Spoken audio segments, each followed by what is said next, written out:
I worked 80-hour weeks to save $10,000 for IVF treatment, and my brother stole it for his girlfriend's BBL surgery. While we were at the fertility clinic. We can't keep going without your love. Hit that subscribe button and drop a comment telling us your location. We'd love to know where our stories reach. I stared at my phone screen, watching my bank balance drop to $247.39 while sitting in Dr. Morrison's fertility clinic waiting room. My husband Marcus squeezed my hand, oblivious to the financial apocalypse happening in real time. We'd been trying for 3 years.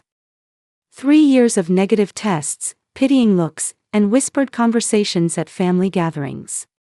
This IVF cycle was our last hope before my endometriosis made pregnancy impossible.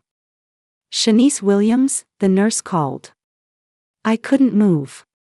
The $10,000 I'd scraped together working double shifts at Newark General, 80-hour weeks for 9 months, had vanished. I refreshed the app. Still gone. My hands trembled as I checked the transaction history. Wire transfer to Darnell Williams. Approved. Darnell. My brother. The only person with access to my savings account from when I'd helped him avoid repossession 2 years ago. I'd forgotten to remove him. Baby, what's wrong? Marcus leaned over, seeing my face drain of color. We need to leave. Now. My voice cracked. The nurse approached, concerned. Mrs. Williams. We're ready for your consultation. I can't, the words stuck in my throat. How do you explain that your own blood just destroyed your dreams? That every overnight shift, every missed anniversary dinner, every moment of exhaustion had been stolen? Marcus grabbed my phone. His jaw clenched as understanding dawned. Tell me he didn't. I called Darnell. Straight to voicemail. Called again. Nothing. Then my phone buzzed. A Facebook notification. Darnell had tagged me in a post, his girlfriend Keisha showing off her new body in a bikini at some Miami resort. The caption read, "Sometimes family comes through when you need them most. Hashtag blessed, hashtag new body who dis, hashtag thank you baby bro." I screamed. Growing up, Darnell was everything. Mama's favorite, the football star, the charmer who could talk his way out of anything. I was the responsible one, the boring one, the daughter who studied nursing while he partied at Howard University on a full ride he eventually lost. When he dropped out junior year, Mama blamed the environment. When he couldn't keep a job, it was bad bosses. When he totaled her car, she pulled money from her retirement to replace it. He's finding himself, Shanice, she'd say. Not everyone's path is straight like yours. I loved my brother. Despite everything, I did. He was funny, protective when it mattered, and occasionally thoughtful. Last Christmas, he'd given me a onesie that said, "Future Auntie's baby." He'd hugged me tight and whispered, "Y'all gonna be amazing parents." That memory made this betrayal burn hotter. Marcus drove us home in silence. His knuckles were white on the steering wheel. We'd depleted our emergency fund, postponed buying a house, skipped vacations. He'd worked overtime at the warehouse without complaint because we both wanted this baby desperately. "Call your mother," he finally said. Marcus. Shanice, he stole $10,000. That's a felony. Call her. My hands shook as I dialed. Mama answered on the third ring, gospel music playing in the background. "Hey baby girl. How'd the appointment go?" "Mama, I need to talk to you about Darnell." The music volume lowered. What did he do now? That casual acceptance of his wrongdoing, like mischief was expected, ignited something in me. He stole my IVF money. All of it. $10,000 for his girlfriend's plastic surgery. Silence. Then, now Shanice, there must be some misunderstanding. I'm looking at the transaction, Mama. And her Instagram post thanking him. Baby girl, I'm sure Darnell didn't mean to authorize a wire transfer. Didn't mean to steal 9 months of my life. My voice rose. Mama, I worked 80-hour weeks. I've been living on ramen and tap water to save this money. Watch your tone with me, Shanice Marie. Mama's voice hardened. You know Darnell's been struggling. Keisha's been on him about her insecurities. He probably thought. Thought what? That my infertility was less important than her ass. The words exploded out of me. Marcus took the phone. Mrs. Williams, with respect, your son committed theft. We're trying to decide whether to involve police. I heard Mama's sharp intake of breath. Police? On family? Marcus, you can't be serious. That boy would go to prison. He should. I grabbed the phone back. Mama, this was my baby. My one chance. Do you understand that? I understand you're upset, but destroying your brother's life won't get you pregnant, Shanice. The cruelty of that statement, the casual dismissal of my pain, made my vision blur. So what do I do, Mama? Just accept it. Give me time to talk to him. I'm sure we can work something out. You know Darnell loves you. People who love you don't steal your dreams. He made a mistake. That's what family does, we forgive mistakes. After hanging up, I sat on our bedroom floor, Marcus holding me while I sobbed. Dr. Morrison's office had called twice. We'd missed our window. The next available appointment was 4 months away, potentially too late given my deteriorating condition. My phone buzzed. A text from Darnell, sis, I can explain. Darnell finally called at midnight. I'd been lying awake, staring at our empty nursery, the room we'd painted sage green last spring, filled with hope and borrowed furniture. Sis, before you say anything. You stole from me. My voice was flat, emotionless. I'd cried myself dry. I didn't steal. I borrowed. I'm gonna pay you back. Borrowed? Darnell, you didn't ask. You just took money you knew was for my fertility treatment. Keisha was desperate, Nick. She was talking about leaving me. Her self-esteem was destroyed after the twins. I had to do something. Keisha had 2 kids, 7 and 5, from her previous relationship. Beautiful children I'd babysat countless times. So you destroyed my chance at having even one child to fix her insecurities. It ain't like that. Look, the procedure was time-sensitive. They had a cancellation in Miami, some celebrity surgeon. She'd been on the wait list for months.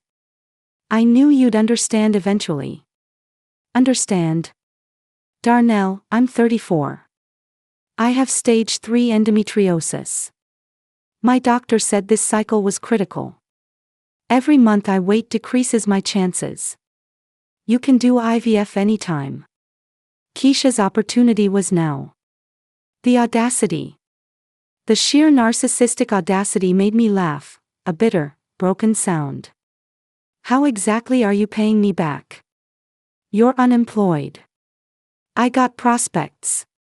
This new business venture. You have prospects. I sat up. Darnell, you haven't held a job longer than 4 months in 6 years. What venture? Crypto trading. My boy Antoine showed me. I hung up. Marcus stirred beside me. What did he say? That Keisha's ass was more time-sensitive than our baby. Marcus's jaw clenched. I'm filing a police report tomorrow. Mama will never forgive me. Baby, your mama's gonna have to choose. Mama called an emergency family meeting at her house in East Orange. Sunday dinner, she said, like this was normal conflict requiring pot roast and reconciliation. I didn't want to go. Marcus insisted, we needed witnesses to hear Darnell's admission before involving police. My Aunt Renee was there, Uncle Travis, my cousin Monique, and of course, Darnell with Keisha attached to his hip. She looked different, swollen, wrapped in compression garments under a designer tracksuit. "Look what you did," Keisha said immediately, gesturing at her bruised face. "I had complications. Been in pain for days. You happy now?" "Excuse me." I set down my purse. "All your negative energy," calling Darnell screaming, "stressing me out." My surgeon said stress affects healing. Aunt Renee intervened. "Keisha, maybe sit this one out, baby." "No, she needs to hear this." Keisha stood, wincing dramatically. Darnell did a beautiful thing, helping me feel confident again after my body was destroyed by childbirth. But Shanice's jealousy. Jealousy? My voice could have cut glass. Of theft? Borrowed money? Marcus stepped forward. "Ma'am, with respect, shut up." The room froze. Marcus never raised his voice. He was the peacemaker, the calm one. For 2 years, I've watched my wife inject herself with hormones that made her sick. Watched her cry every time her period came. Worked 60-hour weeks at a warehouse because we needed every dollar. And you're standing here, in my face, talking about jealousy? Darnell stood. "Yo, don't talk to my girl. Your girl is wearing $10,000 of stolen money on her ass." Marcus's voice was lethal calm. "That's my wife's baby she's sitting on." Mama slammed her hand on the table. "Enough. We're family. We'll figure this out." "How, Mama?" I asked. "How do we figure out that your son values his girlfriend's vanity over my fertility?" Mama's solution was predictable. Darnell would pay me back $50 a month. At that rate, I'd have my money back in approximately 16 years. "That's unacceptable," Marcus said. "It's what we can afford," Darnell countered. "I'm between jobs." "You're always between jobs." I exploded. "You're 32 years old, living in Mama's basement, driving her car, eating her food. When exactly do you plan on being a man?" "Shanice." Mama's voice cracked like a whip. "Apologize to your brother." "For what?" "Telling the truth." Aunt Renee cleared her throat. "Vera, I love you, but your daughter's right. Darnell can't keep skating by on charm and excuses. This is serious. Stay out of this, Renee. I'm already in it." Shanice called me crying at 2 a.m. You know what she said? That she failed. Not that Darnell stole from her, that she failed for not protecting her money better. Those words hung heavy. I had thought that. Somehow, in the twisted logic of family dysfunction, I'd blamed myself. Monique spoke up. "Uncle Darnell, real talk. That was foul. I'm 23 and even I know you don't touch somebody's medical money." "Thank you," Marcus said. Darnell's face reddened. "Y'all acting like I killed someone. It's just money. Just money." My voice dropped to a whisper. "I miscarried twice before we saved enough for IVF. Twice. I held my dead babies and swore the next time, I'd do everything right. That money represented hope. You didn't steal dollars, Darnell. You stole my future children." The room went silent. Keisha shifted uncomfortably. "I didn't know. You didn't ask. You saw money and took it. Both of you." I turned to Mama. "I'm filing a police report tomorrow. He has 24 hours to return every penny, or I'm pressing charges." Mama's face crumbled. "You'd send your brother to prison. He sent my babies into non-existence. What's fair, Mama?" Monday morning, I sat in the police station with Marcus, filing a formal theft report. Officer Jenkins, a middle-aged black woman with kind eyes, took my statement. "This is family?" she asked. "Yes, ma'am." "That makes it harder. I'll be honest, pressing charges against a sibling, your mother will likely never forgive you." "She hasn't forgiven me for being born responsible," I said quietly. Officer Jenkins nodded knowingly. "I had a brother like yours. Died in a car accident driving drunk at 35. Never grew up. Sometimes enabling is killing with kindness." The report was filed. Darnell had 72 hours to respond before formal charges proceeded. My phone exploded. Mama called 17 times. Cousins I hadn't heard from in years suddenly had opinions. Uncle Travis, surprisingly, texted support, "You're doing right. Darnell needs consequences."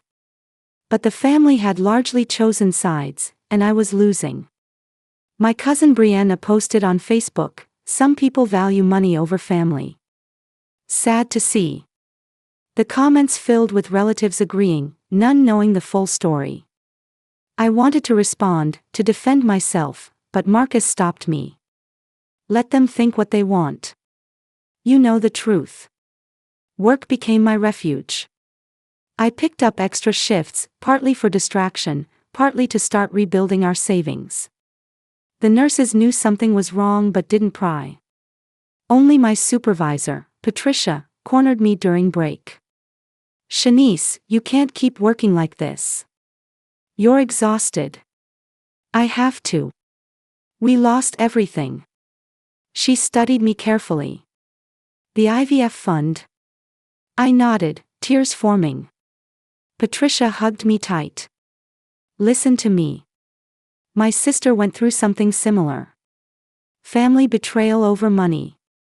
You know what saved her? Boundaries. Steel-reinforced boundaries. I don't know if I can cut my family off. Not cut off. Protect. There's a difference." That night, I blocked Mama's number. Not permanently, I told myself, just until I could breathe without her voice in my head defending Darnell.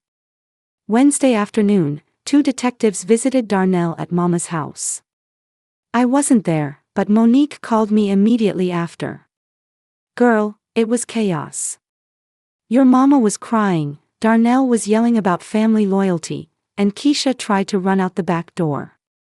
"Why would Keisha run?" "Nick, she knew. The detectives found texts between them planning it. She specifically told him to use your account since you'd understand eventually." My stomach dropped. Premeditated. They'd planned this. "There's more," Monique continued. "Keisha's been posting about the surgery for weeks, tagging the clinic, the surgeon, everything. It's documented that she paid cash. 10,000 in cash, Nick. Exactly your amount. Evidence. Undeniable evidence." The detective, Santiago, called me that evening. "Ms. Williams, we have enough for felony theft charges. Your brother and his girlfriend conspired to steal funds they knew were designated for medical treatment. However, they're claiming it was a family loan gone wrong. It wasn't a loan." I never agreed. "I believe you. But family cases are tricky. The DA might offer a deal, full restitution plus probation instead of jail time. What if they can't pay restitution? Then he serves time." That night, I couldn't sleep.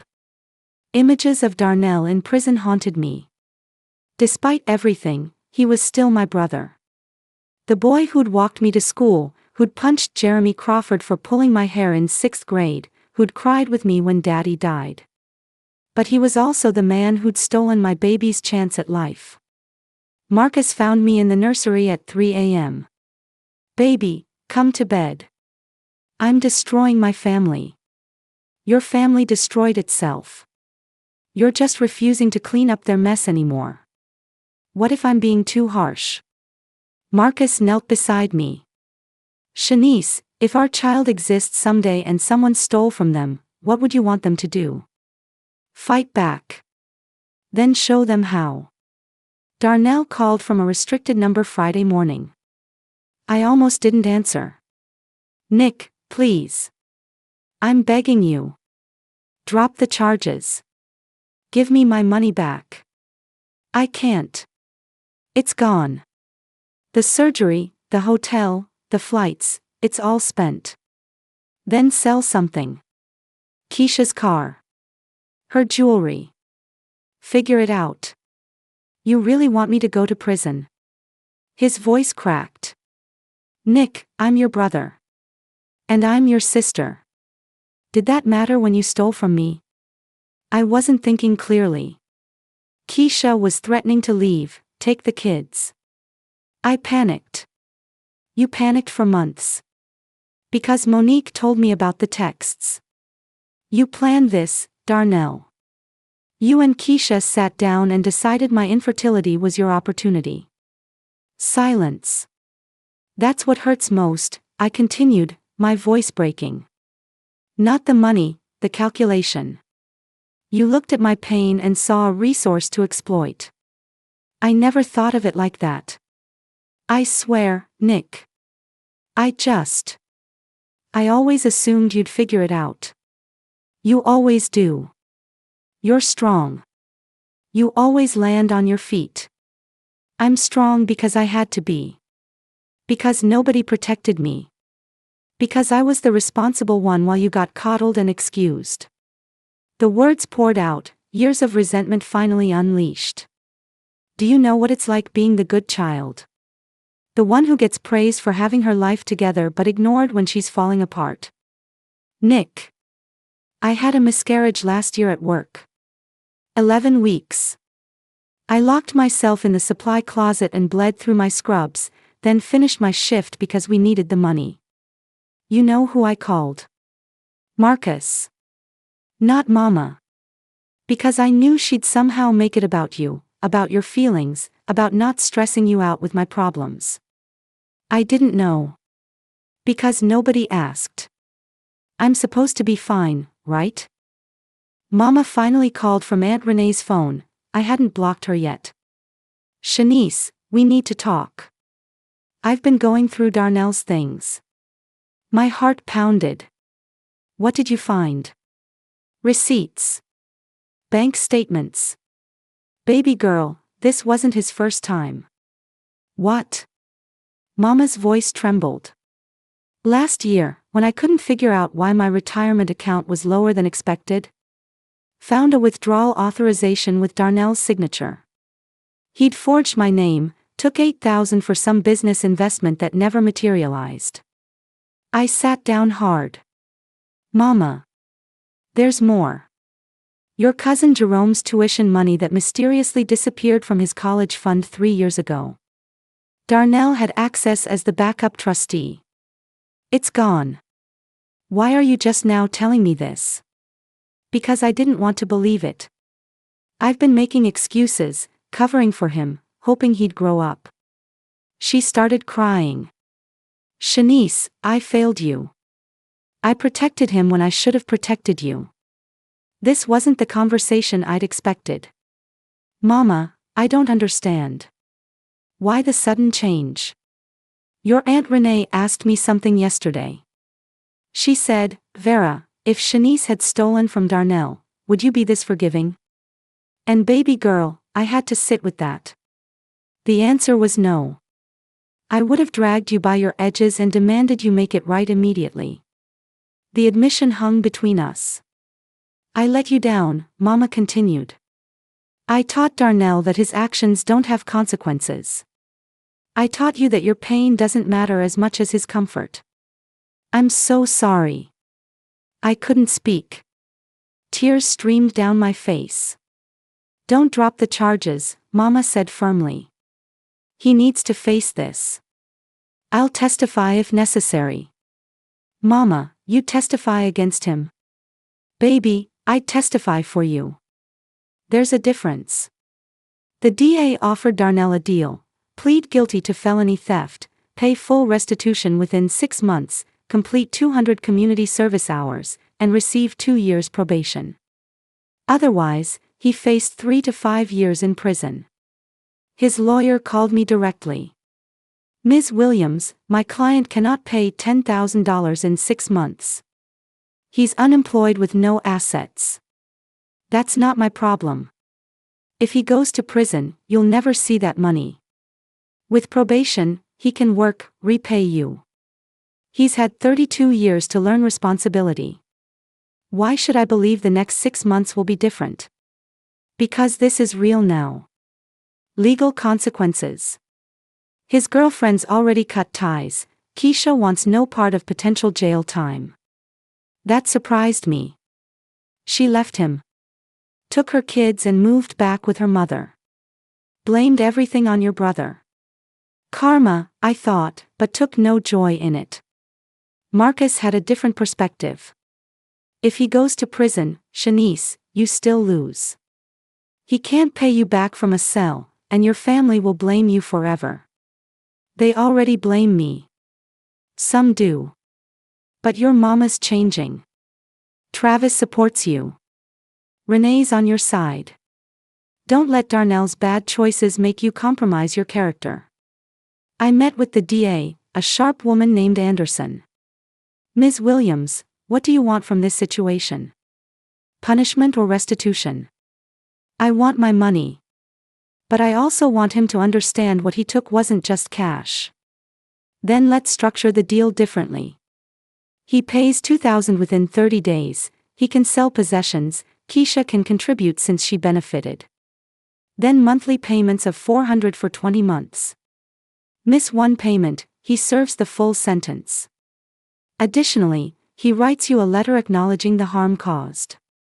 Not an apology, an acknowledgement. Why not an apology? Anderson smiled grimly. Apologies are cheap. Acknowledgement requires understanding. If he can't articulate what he took from you, he hasn't learned anything. I agreed to the modified terms. Darnell had 30 days. He sold his gaming system, his sneaker collection, and surprisingly, Keisha's designer bag she'd left behind. He made the first payment, $2,000. The letter arrived on day 29, handwritten on notebook paper. Nick. The DA says I have to acknowledge what I took from you. I've been sitting here for days trying to figure out how to write this without sounding like I'm just saying what you want to hear. I stole your hope. That's what the money was, not dollars, but hope. Hope that you could have the family you've dreamed about since we were kids playing house in Mama's living room. You were always the one who wanted babies, who babysat every kid in the neighborhood, who talked about being a mother like it was destiny. I took that from you because I was selfish. Not just selfish, cowardly. Keisha was threatening to leave, and instead of being a man and dealing with it, I took the easy way out. I didn't think about your pain. I didn't think about Marcus working overtime. I didn't think about the shots, the appointments, the hope you were building. You said I looked at your pain and saw opportunity. You're right. I've done that my whole life. Every time you succeeded, I felt like I was falling further behind, so I'd create a crisis that pulled attention back to me. When you graduated nursing school, I dropped out of Howard. When you got married, I crashed Mama's car. When you bought your house, I lost another job. I wanted to be the golden child without doing the work. I wanted the praise you earned without the sacrifice. And when you were finally reaching for something you'd worked so hard for, I couldn't stand it. I can't give you back the time or the hope. I can only pay back the money and promise to do better. I'm working, actually working, at Uncle Travis's construction company. I'm in therapy. I'm trying to become the brother you deserved all along. I'm sorry. Not sorry I got caught. Sorry I hurt you. Darnell. I read it 3 times, crying through each reading. It wasn't perfect, but it was real. Months later, I sat in Dr. Morrison's office with Marcus, holding hands, waiting for our names to be called. We'd saved $7,500, my own money this time, earned through honest work and careful budgeting. Darnell had made every payment on time, contributing $2,400 total. Uncle Travis had surprisingly gifted us $1,000. Mama had added $500 with a note, for my future grandbaby. The rest came from a GoFundMe my coworker Patricia organized. When I protested, she'd said, "Let people help you, Shanice. You've earned it." The fertility clinic felt different this time. Less like a place of dreams deferred and more like a place of possibilities. My endometriosis had worsened, we'd likely only get one more shot at this, but I felt stronger. Not because everything was perfect, but because I'd learned to protect my peace. Darnell and I had lunch once a month now. Awkward at first, but healing slowly. He'd kept his job for 7 months, a record. Started dating someone new, a teacher named Alyssa who didn't tolerate nonsense. At our last lunch, he'd asked about the IVF. "How are you feeling about it?" "Scared." "Hopeful." "Guarded." "That's fair." He'd pushed an envelope across the table. "I know I still owe you, but I wanted you to have this now."